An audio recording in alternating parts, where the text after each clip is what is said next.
Okay, if you chose your Choose Your Own Adventure Ghost Island Book Club, we're going to get started right now.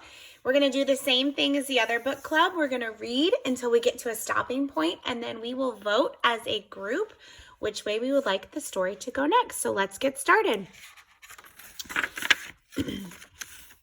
Okay, here's the first picture, and it says, read this first.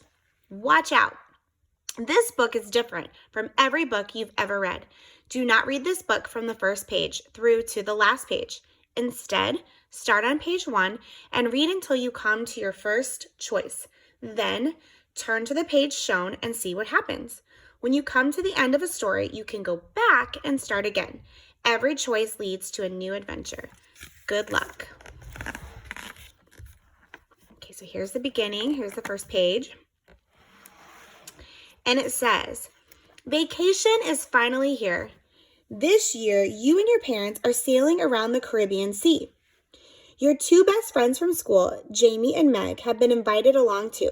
Almost every day, you sail to a new island. For 3 nights, your boat is anchored at English Harbor on an island called Antigua. As soon as you get there, the 3 of you head straight to the beach to play with the island kids. What's it like around here, you ask them? One of them answers, it's pretty nice, but whatever you do, don't go near the old cemetery on the hill after dark. It's haunted. Old folks say the ghost of English Harbor lives there.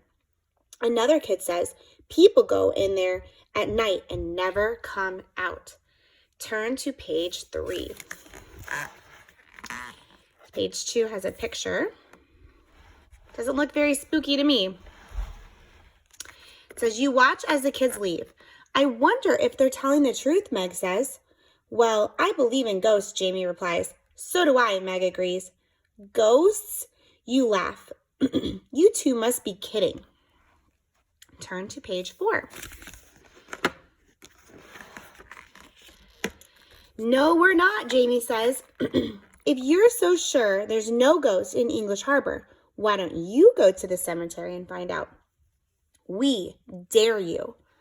You look at your 2 friends. Tonight, you ask? Jamie and Meg nod.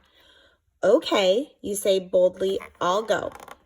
Turn to page 6. Here's page 5. Page 6 says, that night you dock the ship and stay in the cabin on land. Your parents fall asleep, but you stay awake. You stare into the inky black water with a weak feeling in your stomach. What if Meg and Jamie are right? It's too late to back out on the dare now. Maybe you could just pretend to go to the cemetery. You could hide somewhere for a few hours, then tell them you went. But wait a minute. What are you thinking? There's no such thing as ghosts. Or is there? Okay, here's a stopping point in the book, so we get to decide. It says, if you decide to go to the cemetery, even though you're scared, turn to page 8. If you decide to hide someplace for a few hours and make up a story about the ghost for Jamie and Meg, turn to page 13. So, what would we like to do? Let's cast your vote on the form below. Do you want to go to the cemetery even though you're scared? Or should we decide to hide someplace for a few hours and make up a story about the ghost for Jamie and Meg? You get to pick down below. Here's the last picture, and go ahead and cast your vote. I can't wait to see how you guys decide which way the story is going to go.